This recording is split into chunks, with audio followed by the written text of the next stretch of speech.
नमस्कार दोस्तों, मैं वेदांग। आज मैं आपको इस वीडियो में जनरल नॉलेज के 1000 इंपॉर्टेंट क्वेश्चन को बताने वाला हूं। और यहाँ जो 1000 इंपॉर्टेंट क्वेश्चन होने वाले हैं वो कई पार्टों में डिवाइड होंगे। आज हम कवर करेंगे 25 प्रश्न। ये जो 1000 क्वेश्चन हैं उसका यह छठा वीडियो है।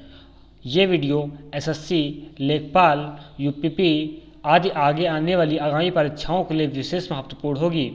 तो चलिए स्टार्ट करते हैं। पहला प्रश्न है, जवाहरलाल नेहरू के नेतृत्व में अंतरिम सरकार का गठन कब हुआ था? तो इस प्रश्न का उत्तर हो जाएगा 1946 में।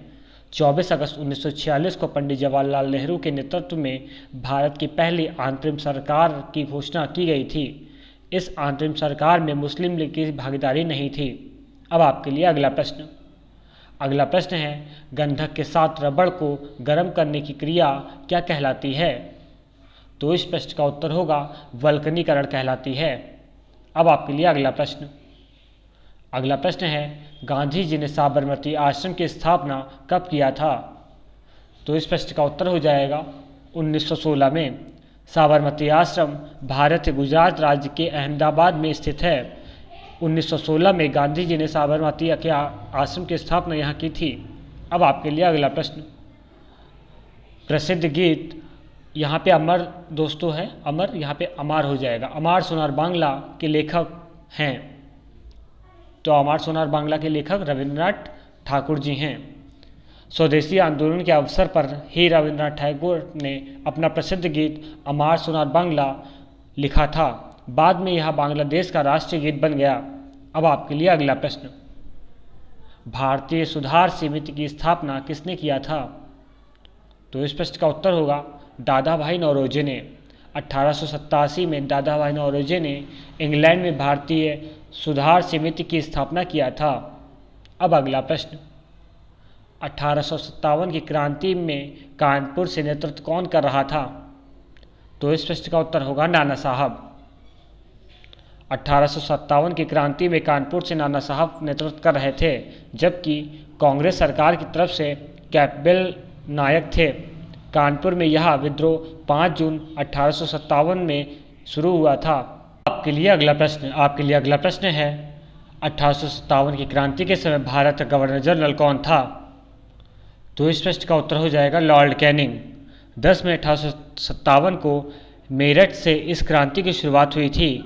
उस समय भारत का गवर्नर जनरल लॉर्ड कैनिंग और इंग्लैंड का प्रधानमंत्री पॉलमिस्टन लिबरल पार्टी से थे। अब आपके लिए अगला प्रश्न, मोतीलाल नेहरू स्पोर्ट्स स्कूल कहाँ स्थित है? तो इस प्रश्न का उत्तर हो जाएगा हरियाणा राई में। हरियाणा के राई एक स्थान है, वहाँ पे इसका जो है मोतीलाल नेहरू स्पोर्ट्स स्कूल खुला है। अब आपके लिए अगला प्रश्न, कालिदास की ने किस भाषा में रचनाएं लिखी हैं? तो इस प्रश्न का उत्तर होगा संस्कृत भाषा में। कालिदास ने सबसे ज़्यादा संस्कृत भाषा में रचनाएं लिखी हैं। अब आपके लिए अगला प्रश्न है, माइकल ओडॉलर की हत्या किसने लंदन में किया था? तो इस प्रश्न का आंसर हो जाएगा नाना साहब। 12 मार्च 1940 को जलियांवाला बाग हत्याकांड करने वाले माइकल ओडॉलर की हत्या लंदन में उधम सिंह ने कर दिया था। अब आपके लिए अगला प्रश्न, बालाजी बाजीराव को और किस नाम से जाना जाता है? तो इस प्रश्न का उत्तर है नाना साहब। अब आपके लिए अगला प्रश्न है, पानीपत का तृतीय युद्ध कब हुआ था? तो इस प्रश्न का उत्तर हो जाएगा 1761 में। पानीपत का तृतीय युद्ध 1761 में मराठों और अहमद शाह अब्दाली की सेनाओं के बीच में हुआ था। इस युद्ध में मराठों की हार हुई थी। दोस्तों, अगर यह वीडियो आपको अच्छा लगता है तो यह वीडियो ज़्यादा से ज़्यादा शेयर और कमेंट करें, ताकि हम आपके लिए और भी वीडियो आगे लेकर आएँ।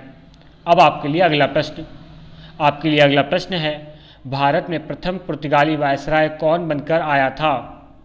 तो इस प्रश्न का सही उत्तर हो जाएगा फ्रांसिस्को द अल्मेडा। अब अगला प्रश्न, सत्यशोधक समाज की स्थापना किसने किया था? तो सत्यशोधक समाज की स्थापना महात्मा ज्योतिबा फूले ने किया था। अब अगला प्रश्न, प्रोजेक्ट टाइगर कब शुरू हुआ था? तो प्रोजेक्ट टाइगर 1973 में शुरू हुआ था। दोस्तों, अगला प्रश्न हो जाएगा, पृथ्वी पर दिन रात कहाँ बराबर होते हैं? तो पृथ्वी पर दिन रात भूमध्य रेखा पर बराबर होते हैं। अब अगला प्रश्न, संसार में सर्वाधिक दूध उत्पादक देश किस देश में होता है? तो इसका आंसर है भारत में। भारत सबसे ज़्यादा दूध उत्पादित करने वाला देश है। अब अगला प्रश्न है तमिलनाडु और आंध्र प्रदेश के तट का क्या नाम है?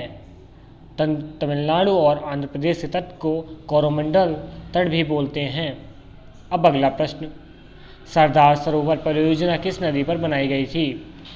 तो बच्चों इसका आंसर हो जाएगा सरदार सरोवर परियोजना नर्मदा नदी पर बनाई गई थी। अब अगला प्रश्न, नीली क्रांति का संबंध किस क्षेत्र से है? तो नीली क्रांति का संबंध मत्स्य पालन से है। अब अगला प्रश्न, भारत में सबसे कम वर्षा वाला स्थान कौन सा है? बच्चों भारत में सबसे कम वर्षा वाला स्थान लेह जम्मू कश्मीर में है। यहाँ पर सबसे कम वर्षा होती है। अब अगला प्रश्न, कौन सा ग्रह पृथ्वी की जुड़वा बहन कहलाता है? तो शुक्र जो है पृथ्वी की जुड़वा बहन कहलाता है। अब बढ़ते हैं अगले प्रश्न की ओर। दलदली भूमि में कौन सी गैस निकलती है? दलदली भूमि में मीथेन गैस निकलती है। अब अगला प्रश्न, विटामिन ई का रासायनिक नाम क्या है? विटामिन ई का रासायनिक नाम टोकोफेरॉल है। अब आपके लिए अगला प्रश्न है 1984 में भोपाल गैस त्रासदी किस गैस के रिसाव से हुई थी? तो इस प्रश्न का उत्तर हो जाएगा मिथाइल आइसोसाइनेट। अब आपके लिए लास्ट वाले वीडियो में मैंने आपसे एक प्रश्न पूछा था जिसका आंसर काफ़ी बच्चों ने दिया और काफ़ी डिटेल से बताया। तो बच्चों आपको बता दूं कि जो भी मैं आपसे प्रश्न पूछता हूं उसका आंसर आप कमेंट बॉक्स में ज़रूर दें और काफ़ी डिटेल से बताएं जिससे आपको क्वेश्चन वाइज याद हो जाता है। अब आपके लिए वह क्वेश्चन था पेंसिल की लीड किसकी बनी होती है? तो इसका आंसर था ग्रेफाइट की। अब आपके लिए आज का प्रश्न है विलय की नीति किसने लागू की थी? इस प्रश्न का उत्तर हमें कमेंट बॉक्स में ज़रूर बताएं। अगर आपको किसी भी क्वेश्चन में कोई भी डाउट है तो हमें ईमेल और फेसबुक पेज के माध्यम से संपर्क कर सकते हैं। इस वीडियो का लिंक कम से कम एक स्टडी ग्रुप में ज़रूर शेयर करें ताकि आपके और भी साथी इस वीडियो का लाभ ले पाएँ। अगर आपने इस चैनल को सब्सक्राइब नहीं किया है तो इस चैनल को ज़रूर सब्सक्राइब करें। मैं वादा करता हूँ आपको इस चैनल से काफ़ी हेल्प मिलेगी। Thanks for watching.